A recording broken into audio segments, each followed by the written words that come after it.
Students, is my voice clear to you?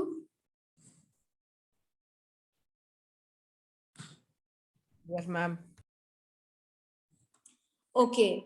So as you all know, from tomorrow or day after tomorrow, आपका exam जो है oral वाला वो start हो रहा है, जिसमें अभी जो बताया था ना प्रीफिक्स सफिक्स, उसमें से क्वेश्चन आएगा एक्सरसाइज। और ये जो आपका 8 चैप्टर है अ शॉर्ट मॉनसून डायरी, इसके सारे एक्सरसाइजेज रीड कर लीजिएगा एंड ये जो वर्ड मीनिंग्स हैं ये, और इसके इसी चैप्टर में जो पोयम है ग्रास हॉपर वाली,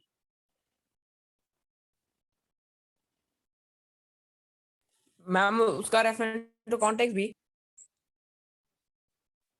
हाँ इसके बारे में भी आप एक बार पढ़ लीजिएगा, इसका रेफरेंस टू कॉन्टेक्स्ट और ये जो वर्ड मीनिंग है जो भी है इसमें। कौन से स्टैंजा वाला? दोनों में से कोई भी, बहुत बड़ा स्टैंजा नहीं है, 2 ही स्टैंजाज है इसके, और इसका एक्सप्लेनेशन पढ़ लीजिएगा एक बार, बहुत ज्यादा नहीं लेकिन जितना टाइम होगा उतना पूछ लेंगे, तो उसी के बेस पे आपको मार्क्स मिल जाएंगे।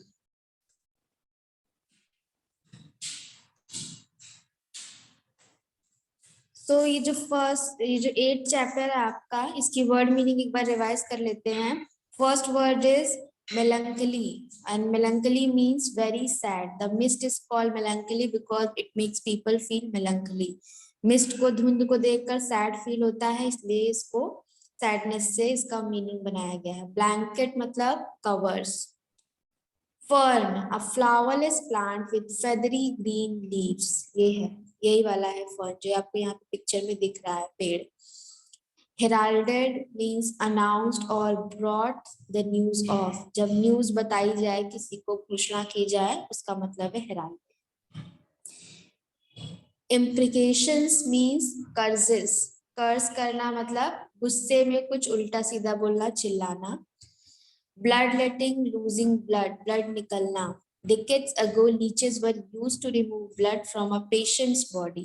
So इसको काम किया जाता था, मेडिकली यूज करते थे लीचेस को पेशेंट की बॉडी में से ब्लड निकालने के लिए, जो खराब ब्लड है। Scarlet minivet, bright red bird like a cuckoo. Drongo, a songbird with a stout bill.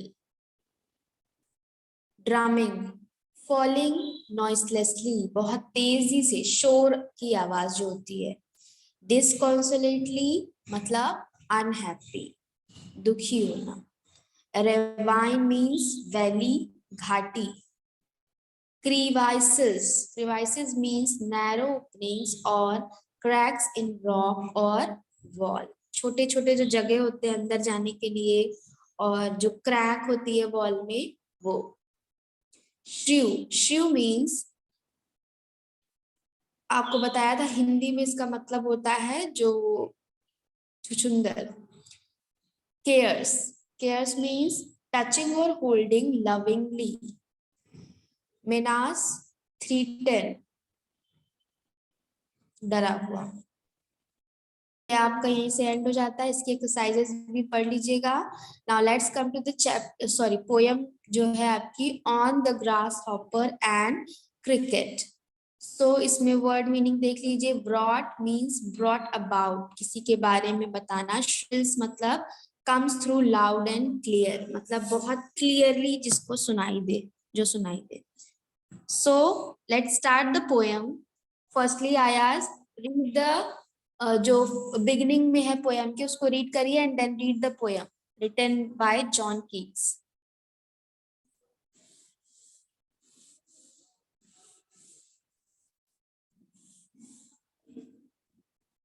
Rudraksh, I think there was Yes, some ma'am. problem with network of Ayas's mobile. Then you start reading. Yes, ma'am. The poetry of earth is never dead when all the birds are. About है ना उसके बारे में, उसको एक बार read कर लो। Yes, ma'am. Unlike the ant and the cricket, page number 21, which tells a story, this is a nature poem. In it, the grasshopper and cricket do not appear as characters in a story. Rather, they act as symbols, each suggesting something else. Read the poem and notice how the poetry of earth keeps on through summer and winter in a never-ending song. Who sings the song? The poetry of earth is never dead. When all the birds are faint with the hot sun and hide in cooling trees, a voice will run from hedge to hedge about the new move made. This is a grasshopper's. He takes the lead in summer luxury.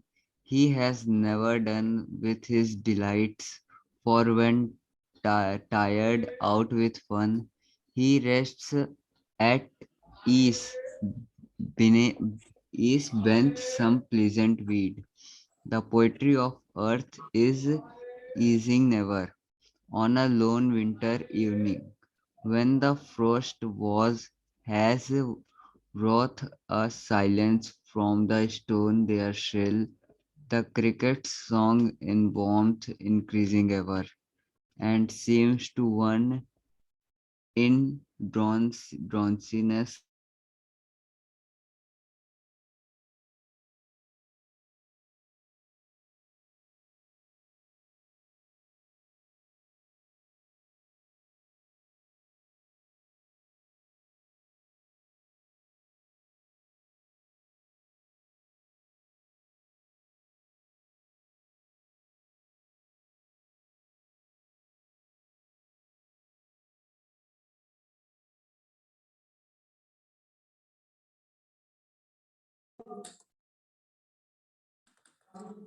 Ayas, can you hear my voice?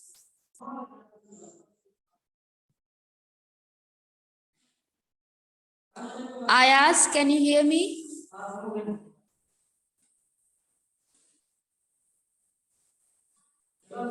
Radhika voice Yes, आ रही ma'am. है? चलो Yes, start ma'am. करो. Poem on the grasshopper and the cricket.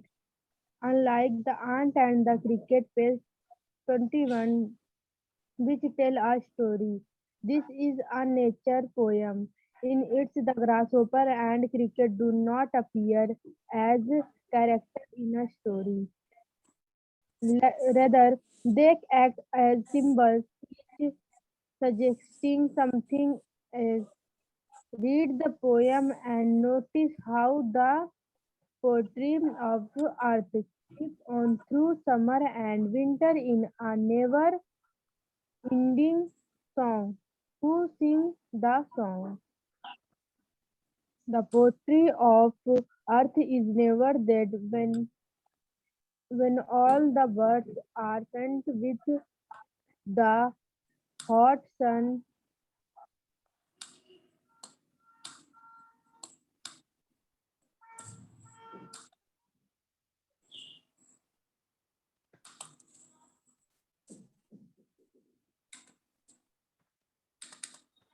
Continue करिए.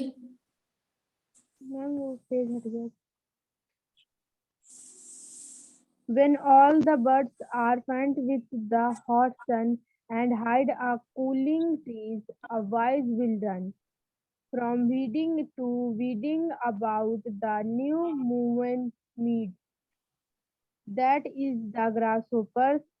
He takes the lead in summer luxury he has never done with his delight, for when tired out with fun, he rests at ease beneath some pleasant weed. The poetry of earth is freezing never. On a lone winter evening when the forest has brought a silence from the stone there, cheerily the cricket song in warmth increased ever and seemed to one in Dionys's half lost, the grasshoppers among some grassy hilly, written by John Keats. Okay good. Nikhil, Shivam, Shivam Yes, ma'am. Yes, ma'am. आप read करिए. Poem read करिएगा. About the poem नहीं. एक minute के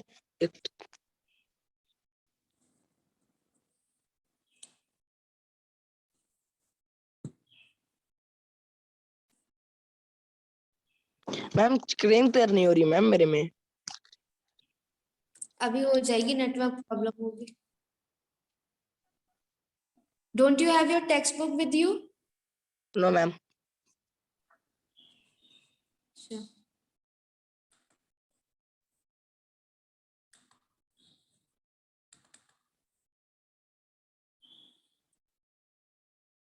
दिख रहा है, बताओ। तो मैं अभी तक नहीं आया मैम स्क्रीन में। चलो कोई बात नहीं। So unlike the ant and the cricket, आपने एक अभी पढ़ा होगा इसके पहले। हाँ एक मैम कहाँ तक पढ़ने को बता दीजिए। क्या मैम यही आ मैम गया?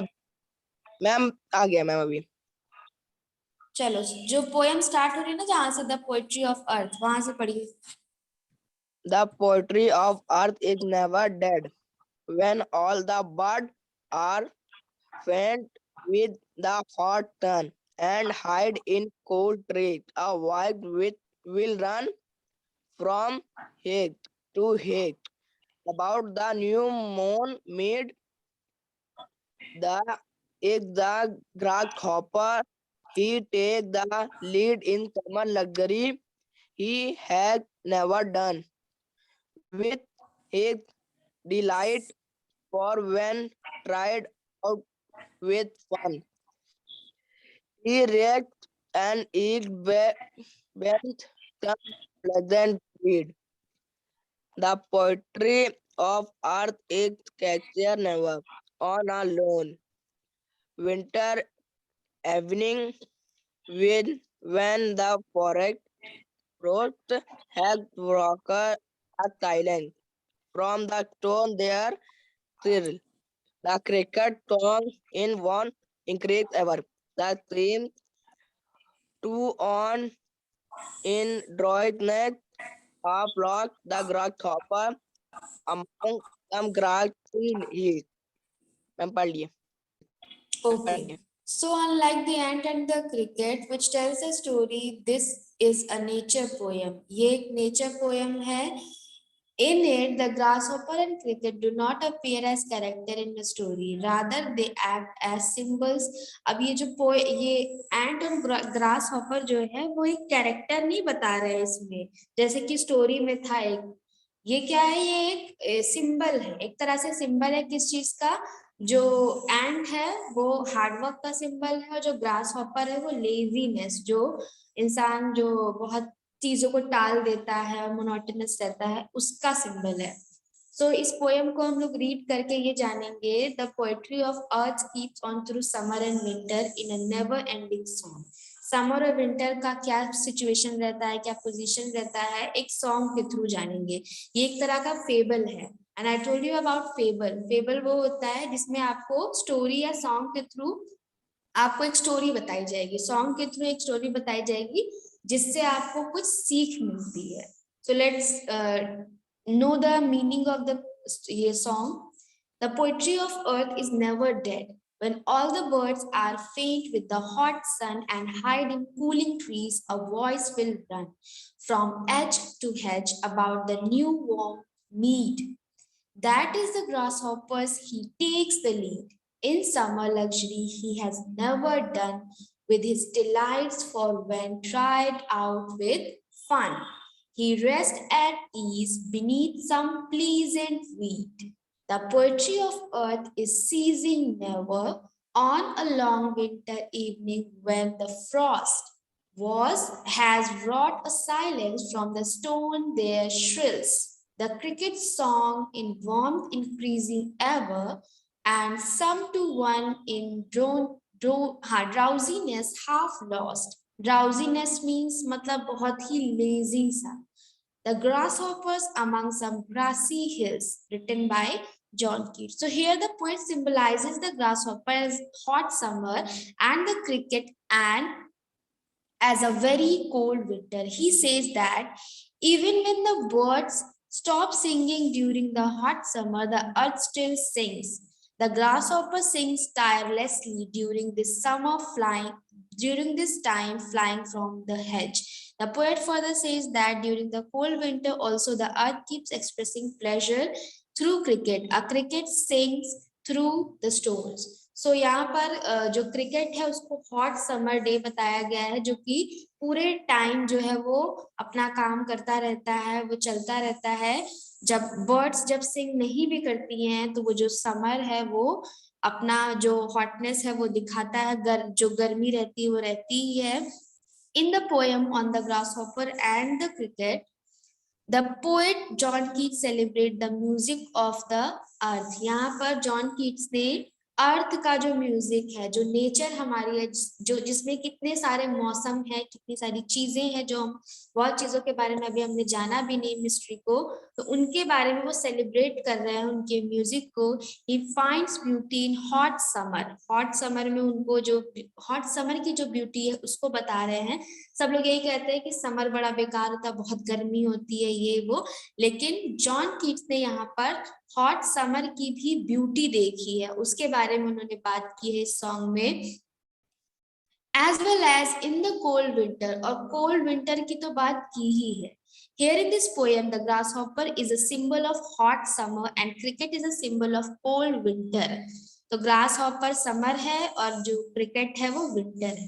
The poet says that the music of nature or earth is always alive wherever it is hot summer or cold and bleak winter. चाहे गर्मी हो, चाहे बरसात हो, चाहे कड़ाके की ठंड हो, जो अर्थ है वो अपना जो म्यूजिक है वो हमेशा सुनाती रहती है, वो कभी भी ऐसे बोरिंग नहीं होता है।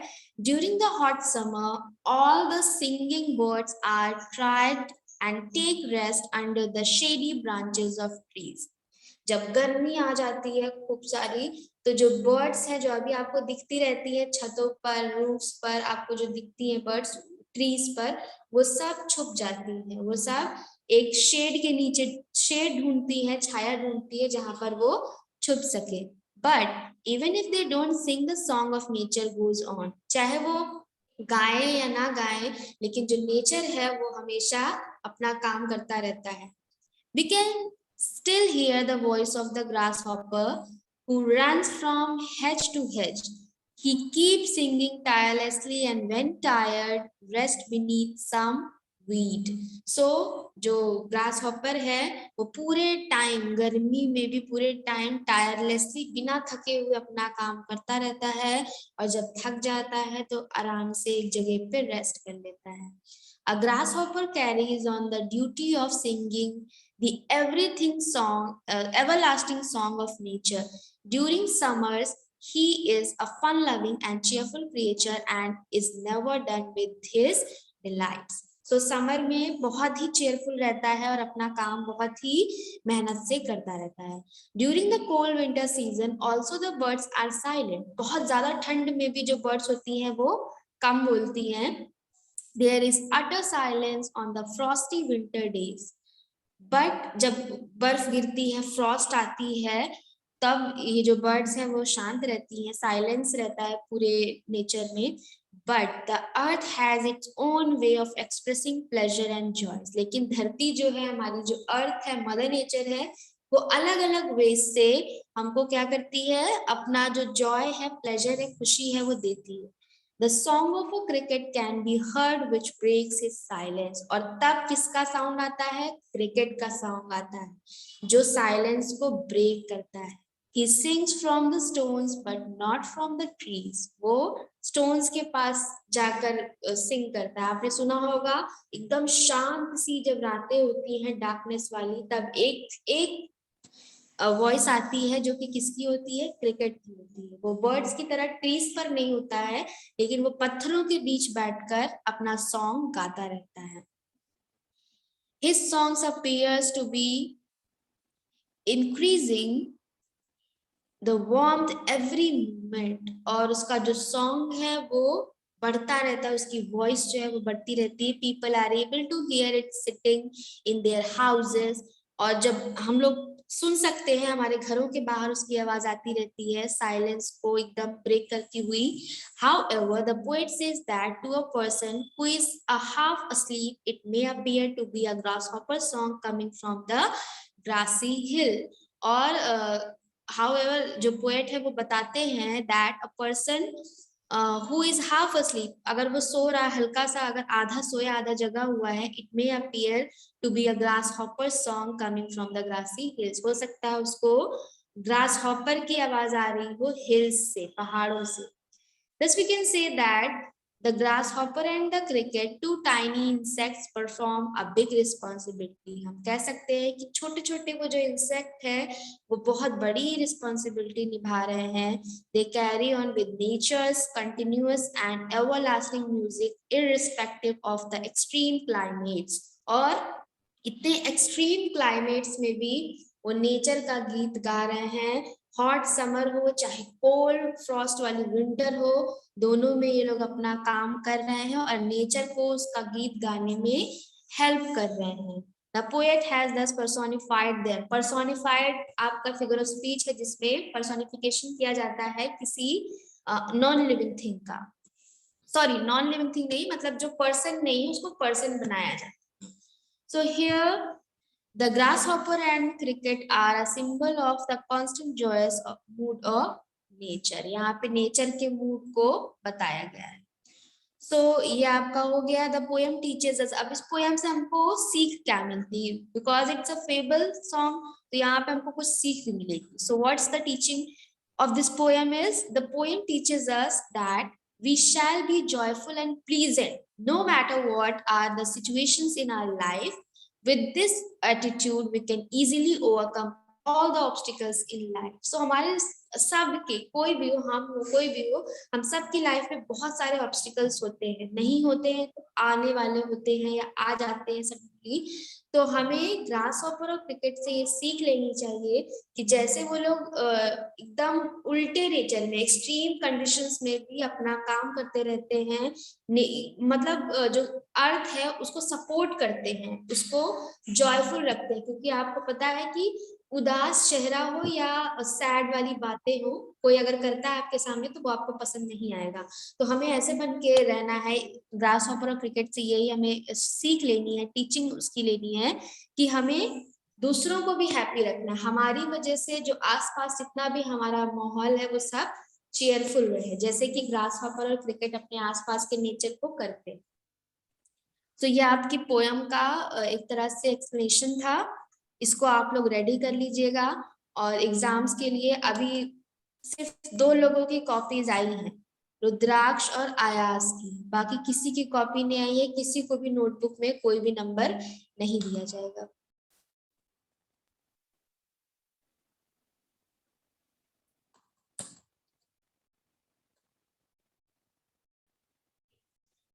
इसके बाद आपका जो नेक्स्ट चैप्टर है वो आएगा द ग्रेट स्टोन फेस.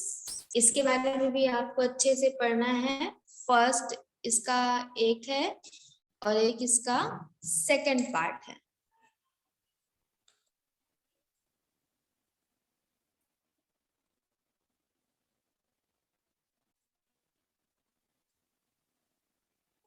ये फर्स्ट वाला है.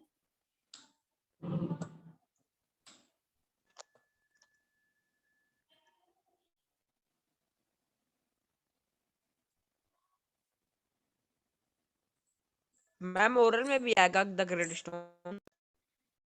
नहीं, ओरल में आपका अभी जो बस पढ़ाया है पोएम वो आएगी, उसका एक्सप्लेनेशन, वर्ड मीनिंग, और आपका जो 8 वाला चैप्टर पढ़ाया था ना अभी लास्ट टाइम, उसका एक्सरसाइजेज और वर्ड मीनिंग, और जो प्रीफिक्स सफिक्स कराया था उसकी भी एक्सरसाइज पूछेंगे. Yes ma'am. So, seen from a distance, hilltops and huge rocks seems to assume various shapes. अगर आप कहीं पर भी बादलों को भी एग्जाम्पल की तरह से ले सकते हो कि बादलों को भी कभी देखते हो ऊपर तो कभी कभी ऐसा लगता है कि कुछ सीन बन रहा है उसमें. कभी हॉर्स दिखाई देगा, कभी कोई बर्ड दिखाई देगी, कभी कोई पर्सन दिखाई देगा, पीपल दिखाई देंगे. तो हमको दूर से कुछ शेप्स नजर आते हैं बादलों में। वैसे ही अगर आप हिल स्टेशन पर जाओगे या कहीं भी पहाड़ी इलाके पे जाओगे, तो अगर उसको देखोगे ना ध्यान से, तो आपको कोई ना कोई शेप दिखाई देगा। तो हमेशा तो ऐसा नहीं होता कि किसी इंसान का आपको फेस दिखाई दे, जैसा कि आपको इस पिक्चर में दिख रहा होगा। लेकिन ये एक रेयर जगह है जहां पर एक हिल है जिसमें एक फेस, पूरा प्रॉपर स्माइलिंग फेस दिखाई देता था। तो scene from a distance, hilltops and huge rocks seem to assume various shapes. ऐसा लगता है कि अलग अलग shapes बने होते हैं। They may resemble an animal or a human figure. हो सकता है किसी animal का resemblance करते हो, उसका दिखाते हो, या फिर कोई animal का shape दिखाते हो। Some stories to these shapes, और जो लोग हैं, अब लोगों का क्या काम है, कहानियां बनाना, बातें बनाना। तो लोग क्या करते हैं, इससे रिलेटेड कुछ ना कुछ कहानी, कोई ना कोई स्टोरी बनाने लगते हैं। Some stories ऐसे भी आप इत्तेफाक को देखो तो उसमें डिस्क्लेमर में पहले दिया होता है कि एनी सिमिलैरिटी मैम या कुछ भी सिमिलर मैम मैम कल पैराग्राफ भी होगा टेस्ट में, ओरल वाले दिन।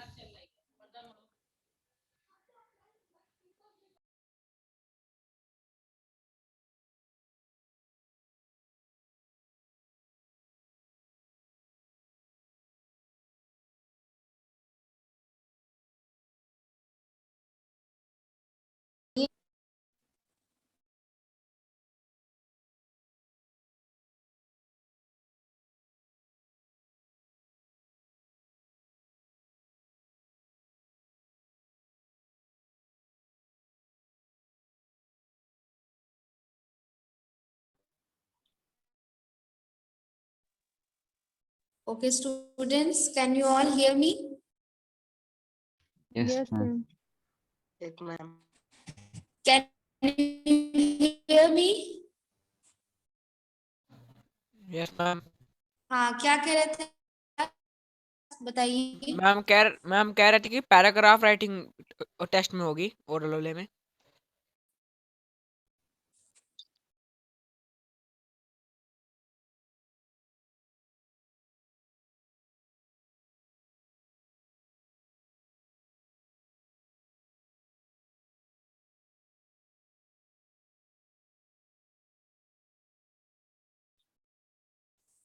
पैराग्राफ राइटिंग किस में, फाइनल एग्जाम की बात कर रहे हो? मैम ये ओरल वाले में जो होती थी। नहीं नहीं, ओरल में हाँ रीड तो करना ही है आपको, वो तो आपको पता है, तो आप डेली करते हो। मैम वो राइटिंग वाला।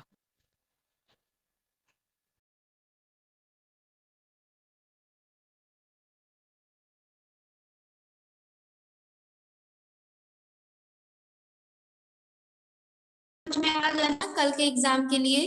और जिसको नहीं पता हो, वो कोई पूछे तो आप बता दीजिएगा, जो आपके फ्रेंड्स हो जिनसे बात होती हो, कि क्या क्या आएगा। और प्रेजेंट होना बहुत जरूरी है एग्जाम में। जो क्लास डेली करते हैं उनके मार्क्स में, और जो नहीं कर रहे हैं क्लास, उनके मार्क्स में डिफरेंस तो होगा।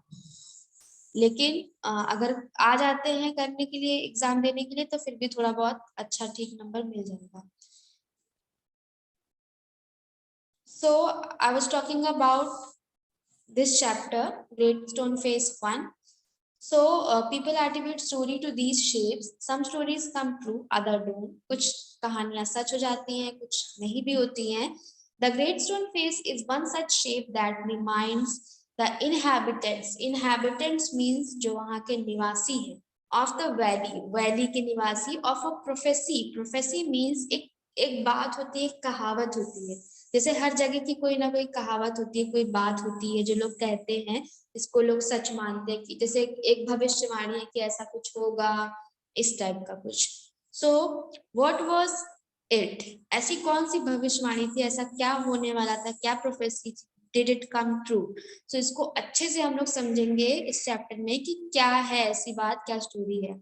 आई think we have read earlier this chapter. इसको पढ़ चुके हैं हम लोग क्लास में कि नहीं? No, ma'am. No ma'am. No, अच्छा, ma'am. अभी नहीं है। So then we have to read it properly. So अभी एग्जाम हो जाए आपका, तो नेक्स्ट शायद हम लोग इसी चैप्टर को कंटिन्यू करेंगे, ठीक है? Yes ma'am. Yes, ma'am. Ma'am 8 chapter का आएगा ना मैम? हाँ, 8 चैप्टर और पोयम, और जो आपको ग्रामर में बताया है अभी रिसेंट क्लासेस में वो। मैम पोयम सुनेंगे कि मैम उसमें तो रेफरेंस टू कॉन्टेक्स्ट? पोयम बेटा आपका पोयम सुनने वाला अब कोई ऐसा क्लास नहीं रह गया है, अब आपका सिर्फ एक्सप्लेनेशन ही होगा पोयम से। समरी हो Yes, सकती है, ma'am. एक्सप्लेनेशन हो सकता है ना? Yes ma'am. हाँ चलो, so that is it for today. Thank you ma'am. All bye bye. Thank you ma'am. Bye, ma'am.